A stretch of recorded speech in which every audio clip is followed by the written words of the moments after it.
There is a kind of stuckness that is hard to explain. It does not always look dramatic. It does not always look like a breakdown.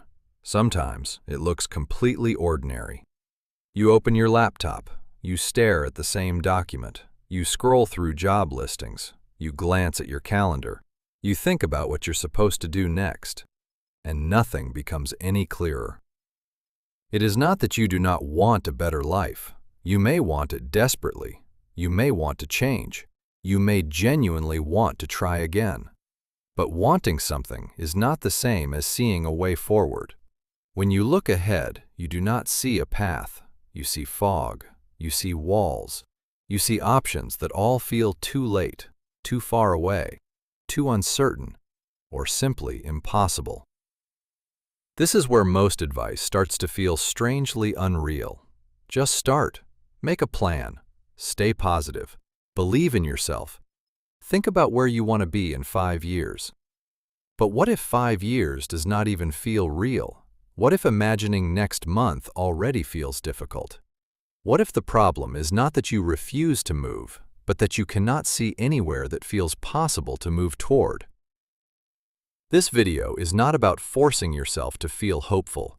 It is about what happens when nothing ahead feels reachable anymore, and why finding one small path you can actually believe in can make life feel possible again.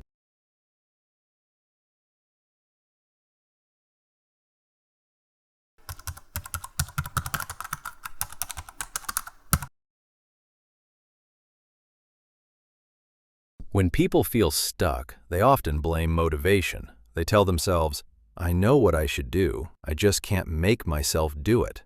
And sometimes that's true. Sometimes we avoid difficult things. Sometimes we procrastinate. Sometimes we choose comfort because the next step feels uncomfortable. But not every kind of stuckness is a motivation problem.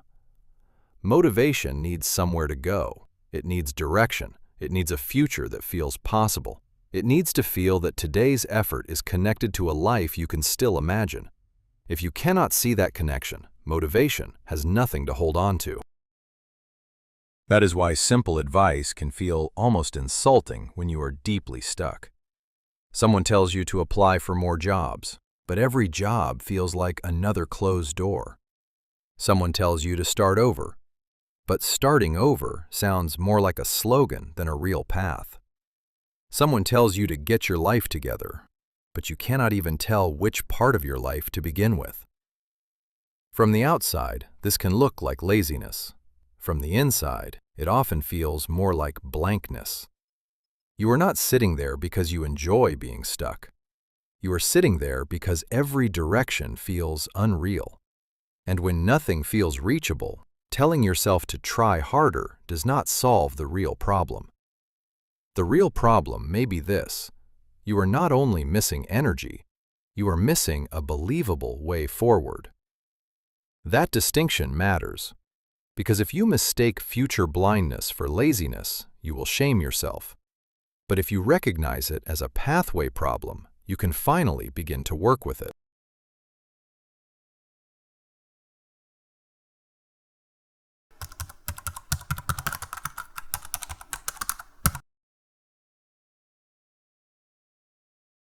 The human mind does not only live in the past. It is always moving toward what might come next. We imagine, we predict, we prepare, we picture what could happen, and then organize our choices around that picture. Psychologists sometimes call this prospection. It is the mind's ability to imagine and evaluate possible futures. But you do not need the term to recognize the experience. You know what it feels like when the next part of your life still feels alive. Even when life is difficult, you can still sense where you are headed. You can say, "This is hard, but I can see what I'm building." Or, "I'm tired, but this step is leading somewhere." Or, "I don't have all the answers yet, but I know what comes next." That does not make life easy. It simply means your mind still has enough visibility to keep moving. But when you are deeply stuck, that visibility can disappear. A better career may start to feel like it belongs to someone else. A healthier relationship may become impossible to picture. Stability may feel too far away from the life you are actually living. Even becoming yourself again can feel like an idea you understand, but not a life you can step into. So the future stops feeling like somewhere you can actually go. It becomes an image behind glass. You know in theory that other futures exist, but yours no longer feels reachable. That is why being stuck can feel so exhausting. You are not only struggling with today, you are also grieving the loss of a believable tomorrow.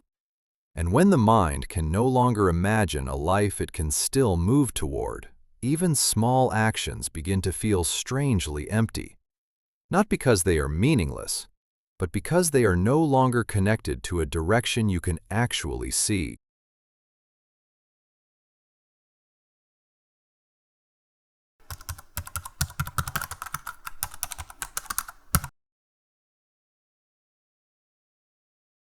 We often talk about hope as if it were just a feeling, as if hope means waking up with lightness in your chest, as if hope means believing that everything will work out.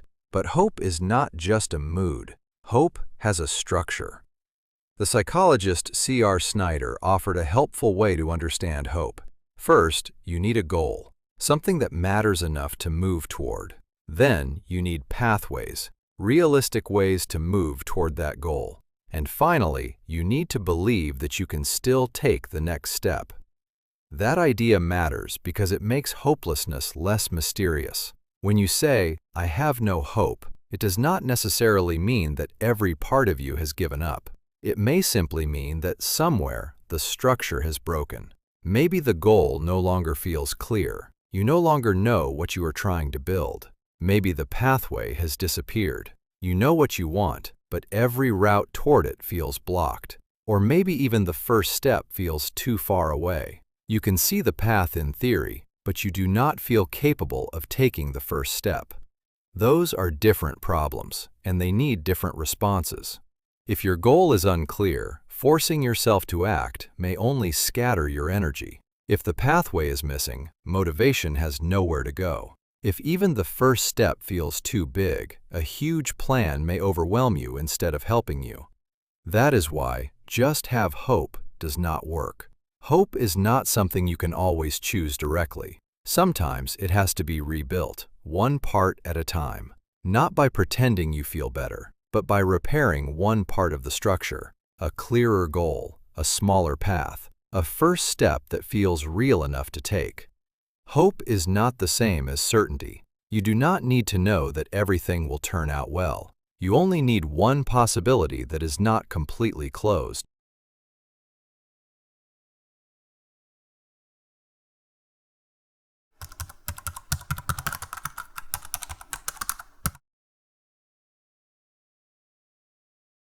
There comes a point when long-term planning stops being helpful. Not forever, but for a while. When you feel grounded, a bigger plan can give you direction.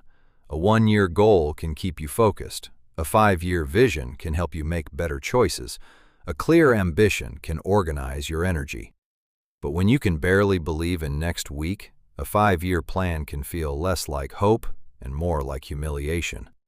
It only shows you a distance you cannot imagine crossing. That is why some advice hurts, even when it is well-intentioned. Decide what you want from life, but you can barely decide what to do today. Visualize your future self, but that future self feels like a stranger. Make a plan, but every plan falls apart the moment it meets reality. Planning is not the problem. Scale is.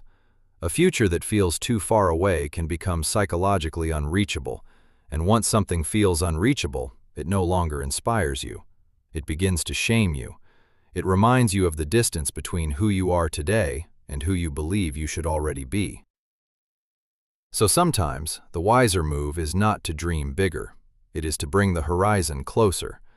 Not because you are giving up, but because your mind needs something close enough to believe in. Ask less of the whole future, Ask more carefully about the next 7 days. What would make this week feel a little less closed?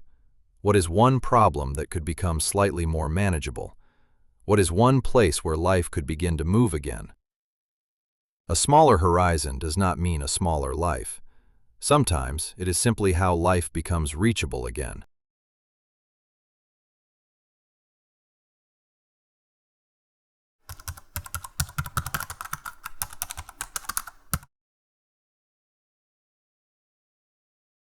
When people feel stuck, they often wait for the right path. They wait for the answer that will finally make everything clear. Should I leave? Should I stay? Should I change careers? Should I study something new? Should I rest? Should I push harder? Should I ask for help? Should I begin again?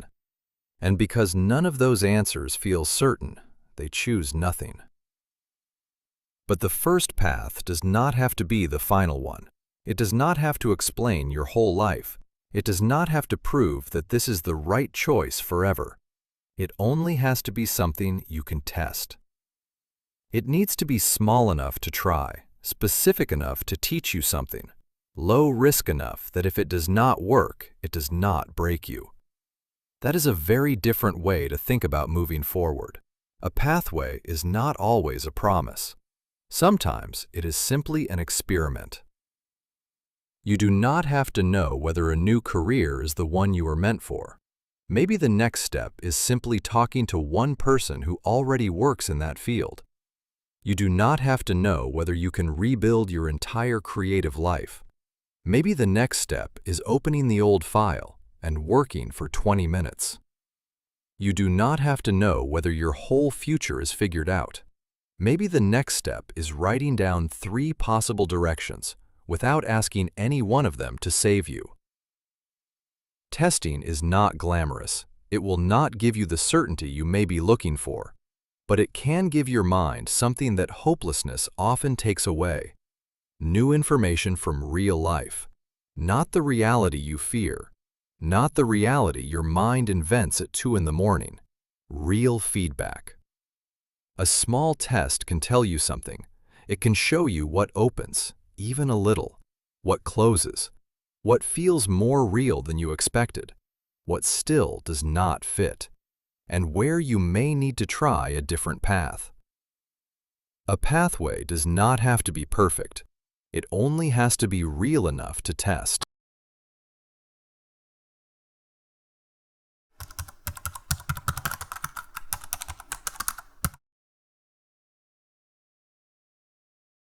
There are times when hope does not come first. You can sit there, waiting for the feeling to return, waiting to feel inspired, waiting to feel ready, waiting to feel confident, waiting until the future feels bright enough to deserve your effort. And sometimes, that feeling never arrives. That does not mean you are doomed. It may simply mean you are asking hope to do the first job. Sometimes direction has to come first. Not a grand purpose, not a perfect calling, not a beautiful explanation for why your life matters. Just one direction you are not ready to give up on. This is where your values matter, not as slogans, not as words hanging on a wall, but as the quiet directions you still respect, even when your emotions are not helping you. Health may still matter, even when motivation is gone. Honesty may still matter, even when you are exhausted. Dignity may still matter, even when life feels small. Learning may still matter, even when progress is painfully slow. Connection may still matter, even if you still do not know who to trust. A value does not give you certainty, it gives you orientation. It says, even if I cannot see the whole road, I still know I do not want to move farther away from this. That is not the same as feeling hopeful, but sometimes it is enough to choose a small direction, and one small direction can become the beginning of a path. So, when hope does not come, try asking a different question. Not, what future can I guarantee? Ask instead, what still matters, even a little? What part of myself do I still want to protect? What would make tomorrow feel slightly more aligned with the person I still want to become? Sometimes hope does not come first, but you can still choose a direction that is worth holding on to.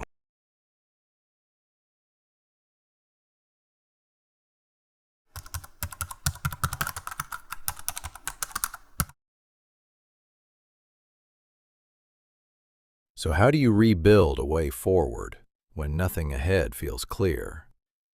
Not by trying to solve your whole life all at once. That is simply too much to carry. You begin by making one small part of your life visible again. Start by making the question smaller. Instead of asking, "What should I do with my life?" ask something your mind can actually answer. What would make the next 7 days feel slightly less closed? Not perfect, not inspiring, not transformed, just slightly less closed.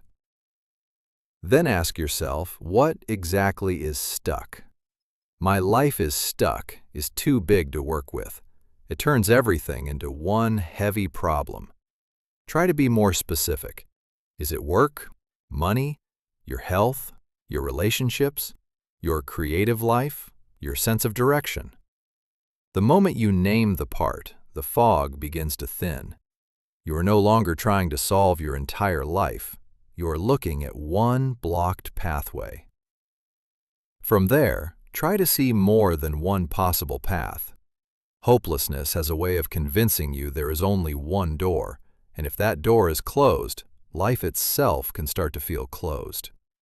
But one closed door is not the same as having no future. So ask yourself, what is another way to approach this problem? Could I ask someone for information? Could I make a smaller version of the plan? Could I pause one demand instead of abandoning everything? Could I try a different environment? Could I learn one missing skill? Could I test the idea before turning it into part of my identity? Then choose one small, low-risk test, not the path that proves everything, not the path that fixes your life, just the one that teaches you something. Send one message, make one appointment, open one file, have one honest conversation. Spend 1 hour learning about a path instead of judging your entire future from inside your own head.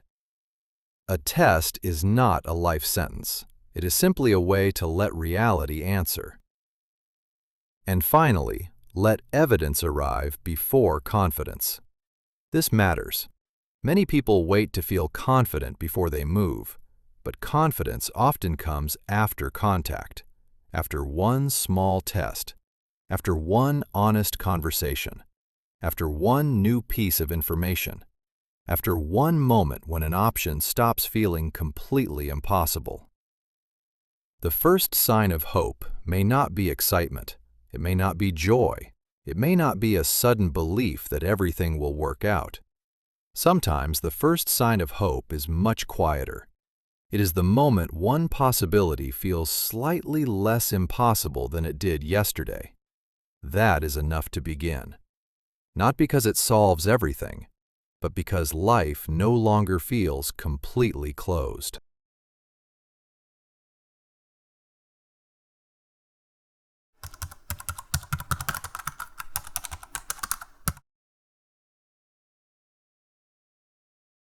When you cannot see a way forward, it is easy to believe the future is gone. But sometimes the future is not gone. Sometimes your mind has simply lost sight of what is still possible. That does not mean your problems are imaginary. It does not mean the path will be easy. And it does not mean every door is secretly open. Some things really are hard. Some doors really are closed. Some losses change what is possible. But a closed path is not the same as a closed life. You do not have to believe in your whole future today. You do not need a perfect plan. You do not need certainty. You do not need to force yourself to feel hopeful. You only need one small future your mind can begin to see again. One path that is real enough to test. One direction that still matters. One step that teaches you something, instead of asking you to pretend. Hope does not always return as a feeling. Sometimes it returns as a small opening, a path that feels slightly more possible, a next week that feels slightly less closed, a quiet realization that your story is not over, just because you cannot see all of it yet. You do not need the whole future, not yet. You only need one way forward that is real enough to try.